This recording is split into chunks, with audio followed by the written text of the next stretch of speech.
अगर आज रात ठीक 9 बजे तुम्हारे दरवाजे पर कोई दस्तक दे और बाहर से तुम्हारा सबसे अपना इंसान तुम्हें नाम लेकर बुलाए, तो क्या तुम दरवाजा खोलोगे? या फिर तुम भी देवगढ़ गांव की तरह सिर्फ इंतजार करोगे कि अगली बारी किसकी है? रात के ठीक 9 बजे अभिषेक के फोन पर एक कॉल आया। Unknown number. लेकिन अजीब बात यह थी कि स्क्रीन पर कोई नंबर नहीं था, बस एक शब्द लिखा था, घर। उसने भौएं सिकोड़ ली। घर? उसने धीरे से फोन उठाया। हेलो? दूसरी तरफ पूरी खामोशी थी, कोई सांस तक नहीं। अभिषेक ने फोन हटाने ही वाला था कि अचानक एक बहुत धीमी आवाज आई। अभिषेक। उसका दिल धक से रह गया। ये आवाज बहुत जानी पहचानी थी। कौन है? उसने थोड़ा तेज पूछा। कुछ सेकंड की खामोशी, फिर दरवाजा खोल। अभिषेक का गला सूख गया।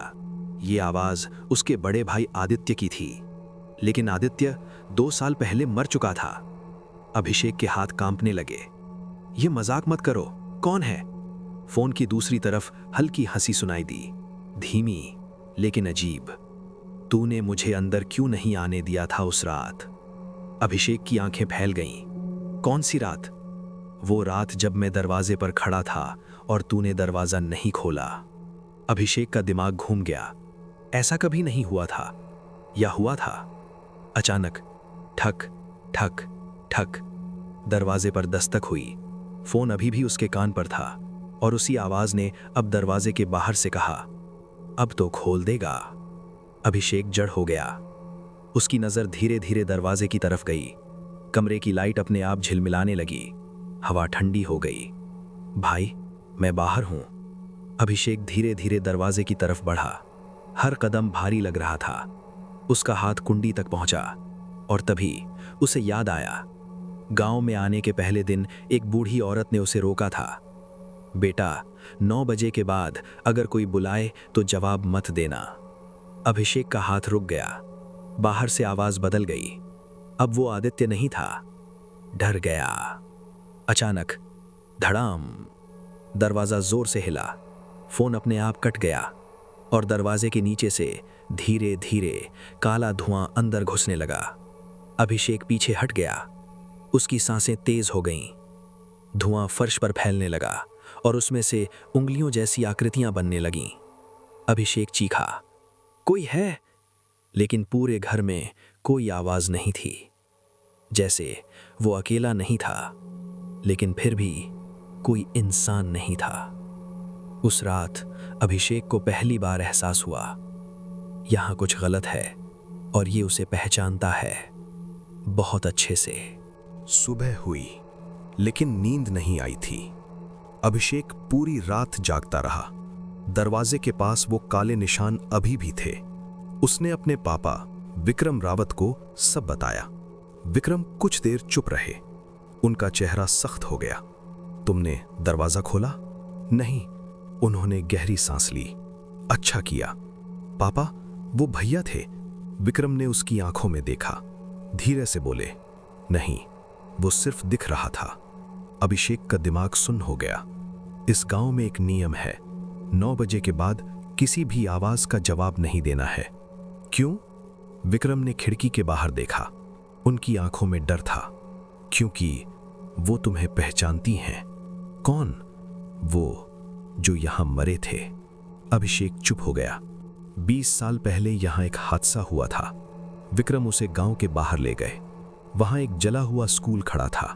दीवारें काली, खिड़कियां टूटी हुई। यहां आग लगी थी। अंदर बच्चे फंसे थे। और विक्रम की आवाज भारी हो गई।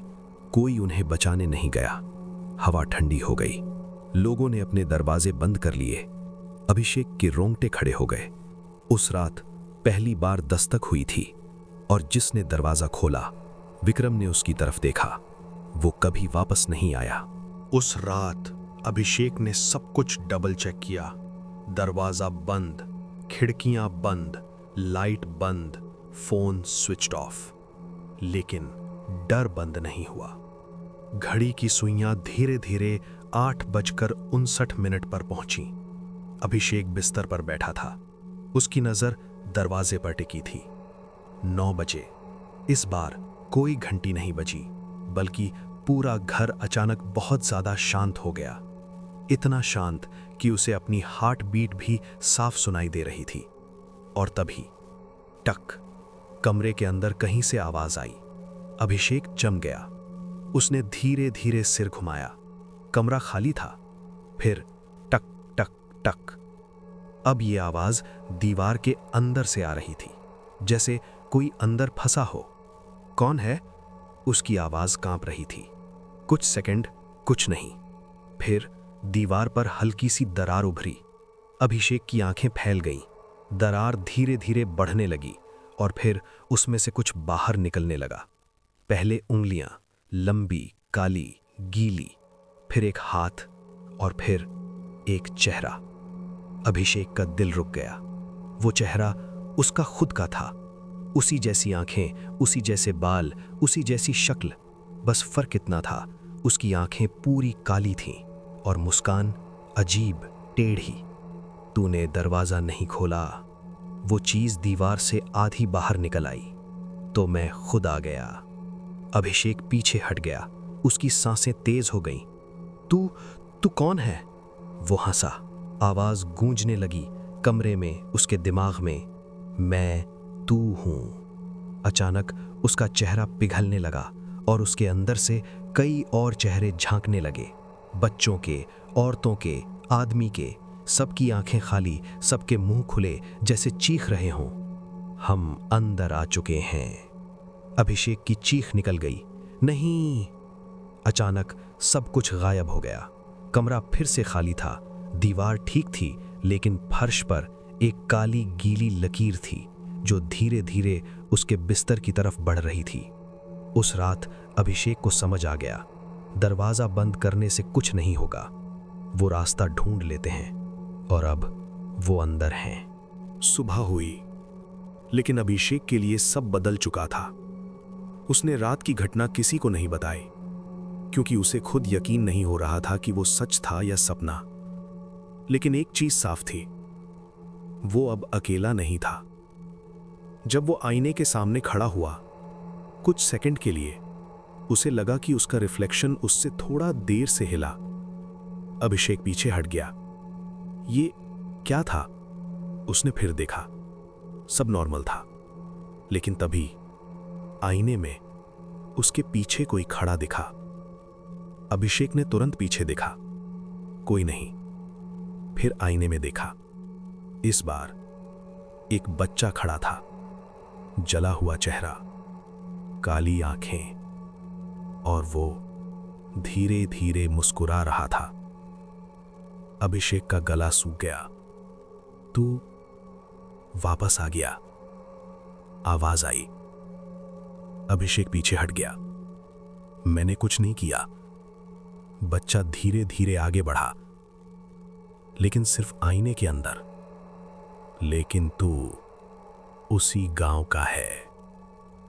अचानक आईने में दरार पड़ गई। चटाक।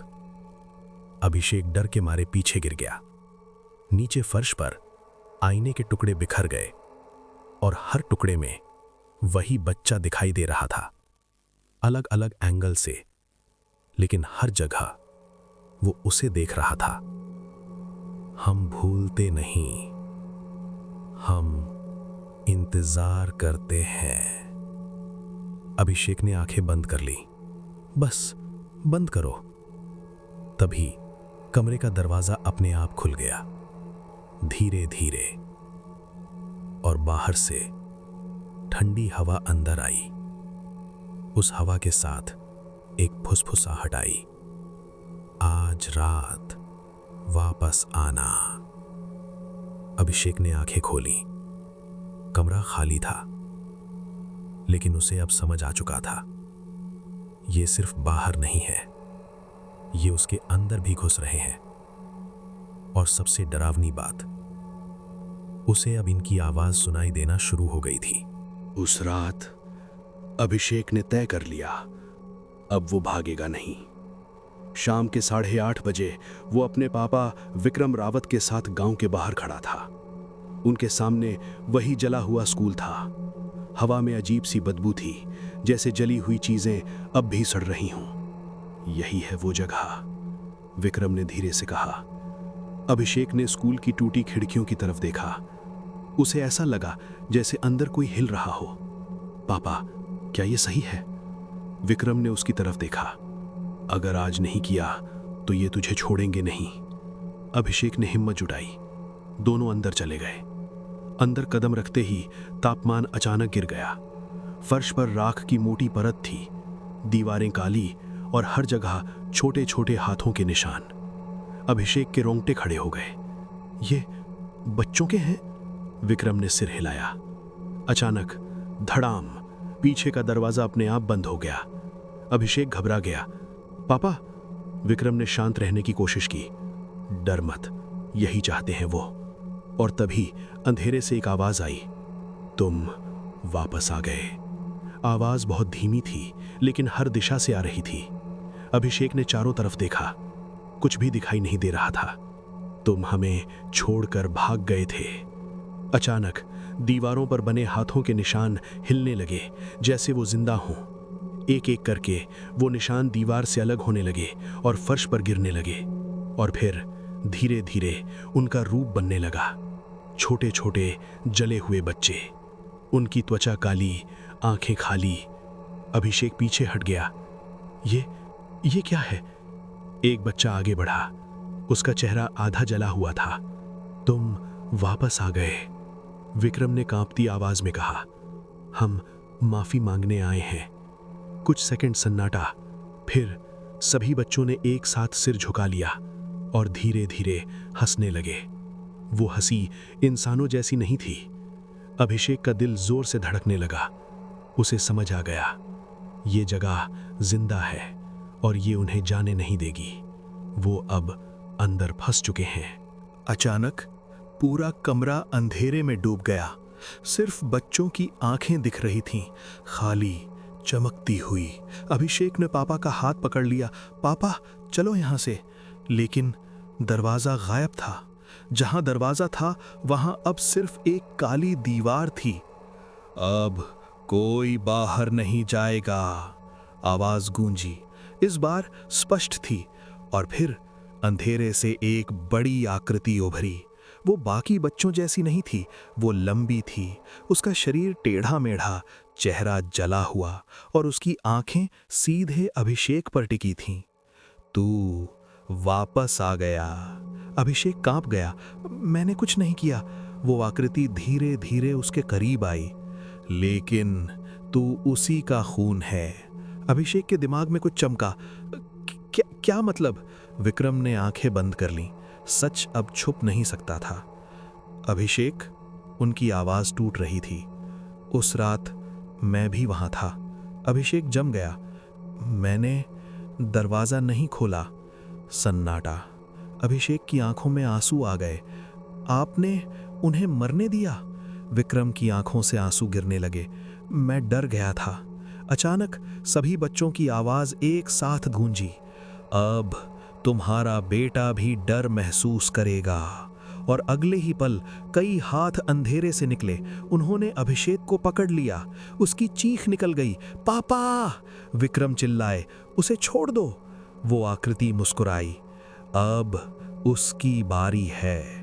अभिषेक को धीरे धीरे अंधेरे में खींचा जाने लगा और उसकी आंखों के सामने सब कुछ काला होता जा रहा था। उसने आखिरी बार अपने पापा को देखा और उनकी आंखों में डर नहीं, पछतावा था। अब कहानी अपने सबसे खतरनाक मोड़ पर है। अभिषेक अंधेरे में खींचा जा रहा था। उसके चारों तरफ ठंडी सड़ी हुई हवा और अनगिनत हाथ जो उसे पकड़कर नीचे की तरफ घसीट रहे थे। पापा! उसकी आवाज टूट रही थी। विक्रम रावत वहीं खड़े थे, जड़, जैसे उनके पैर जमीन में धंस गए हों। उनकी आंखों के सामने उनका बेटा धीरे धीरे अंधेरे में गायब हो रहा था। और तभी कुछ टूट गया। बस! विक्रम चीखे। उनकी आवाज पूरे स्कूल में गूंज गई। उसे छोड़ दो। सन्नाटा। अंधेरा थम गया। हाथ रुक गए। वो बड़ी आकृति धीरे धीरे विक्रम की तरफ मुड़ी। तू अब जागा है। विक्रम आगे बढ़े। उनकी आंखों में डर नहीं था, इस बार सिर्फ पछतावा था। उस रात मैंने गलती की थी। मैंने दरवाज़ा नहीं खोला, मैंने उन्हें मरने दिया। उनकी आवाज़ कांप रही थी, लेकिन वो रुके नहीं। लेकिन आज मैं वही गलती दोबारा नहीं करूँगा। अभिषेक अभी भी आधा अंधेरे में था, उसकी सांसें तेज थीं। पापा मत आओ। विक्रम ने उसकी तरफ देखा, हल्की मुस्कान दी। इस बार मैं दरवाज़ा खोल रहा हूँ। अभिषेक की आंखों में आंसू आ गए। नहीं। विक्रम ने उस अंधेरे की तरफ कदम बढ़ाया। वो आकृति उनके सामने खड़ी थी। तू क्या चाहता है? विक्रम ने बिना झिझक कहा। उसे छोड़ दो और मुझे ले लो। सन्नाटा। कुछ सेकंड जो जैसे घंटों जैसे लगे। फिर सभी बच्चों की आवाज एक साथ गूंजी। तू अपनी जान देगा? विक्रम ने सिर झुका लिया। हाँ। अभिषेक चिल्लाया। नहीं पापा। लेकिन अब देर हो चुकी थी। अंधेरे ने दिशा बदल ली। जो हाथ अभिषेक को पकड़ रहे थे धीरे धीरे उसे छोड़ने लगे और फिर सारे हाथ विक्रम की तरफ बढ़ गए। उन्होंने एक बार भी पीछे नहीं देखा। अभिषेक को बस इतना दिखा, उसके पापा अंधेरे में समा रहे थे और उनके चेहरे पर डर नहीं, शांति थी। फिर सब कुछ खत्म हो गया। सुबह देवगढ़ गांव बिल्कुल शांत था। अभिषेक स्कूल के बाहर खड़ा था, अकेला। उसकी आंखें सूजी हुई थीं, नींद कहीं नहीं थी। गांव के लोग इकट्ठा हो चुके थे, सब फुसफुसा रहे थे। विक्रम नहीं रहे। अभिषेक ने कुछ नहीं कहा, वो बस चुप था। उस दिन के बाद सब कुछ बदल गया। रात 9 बजे अब कोई आवाज नहीं आती थी, ना कोई दस्तक, ना कोई परछाई। गांव फिर से नॉर्मल हो गया। लोगों ने राहत की सांस ली। श्राप खत्म हो गया। सब यही कह रहे थे, लेकिन अभिषेक को यकीन नहीं था, क्योंकि उसे अब भी कभी-कभी फुसफुसाहट सुनाई देती थी। एक रात वो अपने कमरे में बैठा था। घड़ी में 8:59 हो रहे थे। उसका दिल तेज धड़कने लगा। नहीं, अब कुछ नहीं होगा, उसने खुद से कहा। 9 बजे, सन्नाटा, कुछ नहीं हुआ। अभिषेक ने राहत की सांस ली और तभी उसका फोन अपने आप ऑन हो गया। स्क्रीन पर वही शब्द था, घर। अभिषेक का गला सूख गया। फोन बजने लगा। उसने धीरे धीरे उठाया। हेलो। कुछ सेकंड खामोशी, फिर एक आवाज आई, अभिषेक। उसकी सांस रुक गई। यह आवाज उसके पापा की थी। दरवाजा खोल। अभिषेक की आंखों में आंसू आ गए। पापा। बाहर धीरे धीरे ठक ठक ठक दरवाजे पर दस्तक हुई। बेटा, मैं वापस आ गया। अभिषेक दरवाजे की तरफ बढ़ा। उसका हाथ कांप रहा था। उसके दिमाग में पापा की आखिरी बात गूंजी, इस बार मैं दरवाजा खोल रहा हूं। अभिषेक ने कुंडी छुई और उसी पल उसकी आंखें जम गईं, क्योंकि दरवाजे के नीचे से धीरे धीरे काले धुएं की उंगलियां अंदर आ रही थीं। अभिषेक पीछे हट गया। बाहर की आवाज अचानक बदल गई, तू नहीं खोलेगा? अब वो उसके पापा नहीं थे, कुछ और था, कुछ जो इंतजार कर रहा था।